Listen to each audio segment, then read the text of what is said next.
நல்லா இருக்கிற விஷயங்களை மட்டும்தான் நல்லா இருக்குன்னு எழுதுறவங்க.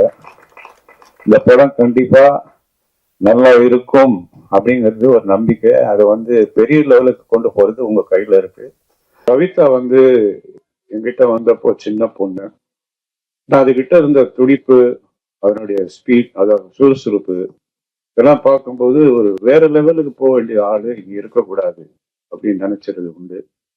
அதுக்கப்புறம் அது ஒவ்வொரு துறையா மாறி பத்திரிகையாளர் ஆகி, தொகுப்பாளர் ஆகி, சென்சார் போர்டு மெம்பர் ஆகி, இன்னைக்கு ஒரு தயாரிப்பாளரா நிக்கிறது ஒரு ஃபாதர் லெவல்ல நான் ரொம்ப ஃபீல் பண்றேன்.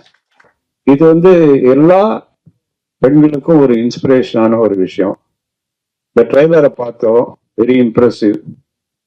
ஃபிலிம் மேக்கர்ஸ் ஒரு இம்ப்ரெசிவான ட்ரெய்லர் பண்ணியிருக்காங்க. நல்ல கேமரா, நல்ல எடிட்டிங், நல்ல மியூசிக், நடிச்ச சத்யா, இவங்க கூட நடிச்ச எல்லாரும், இவங்க எல்லாருக்கும் என்னுடைய வாழ்த்துக்கள்.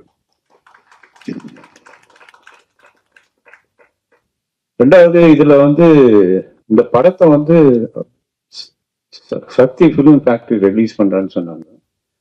அவரு நார்மலா எல்லா படத்தையும் வாங்கி ரிலீஸ் பண்ண மாட்டாரு. அந்த படத்துல ஏதாவது கண்டென்ட் இருக்கணும், ஏதாவது விஷயம் இருக்கணும், வியாபார ரீதியா அது மிகப்பெரிய வெற்றி அடையும் அப்படின்னு தோணுனா மட்டும்தான் அந்த படத்தை பண்ணுவாரு.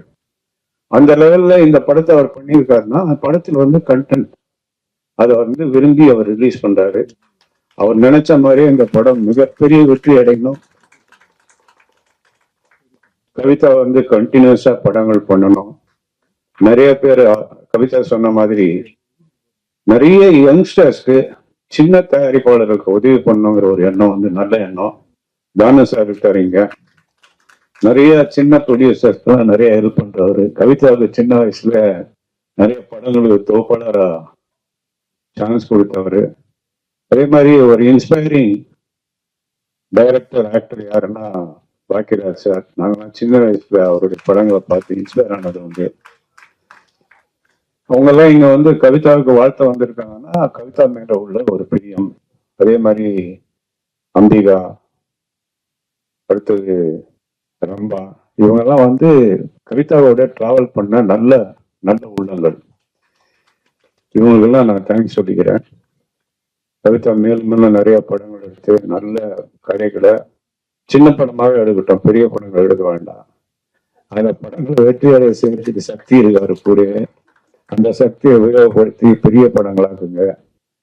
அப்புறம் நீங்க வந்திருக்கிற இடம் பத்திரிகை உலகம். அவங்க உங்களை கைவிட்டுற மாட்டாங்க.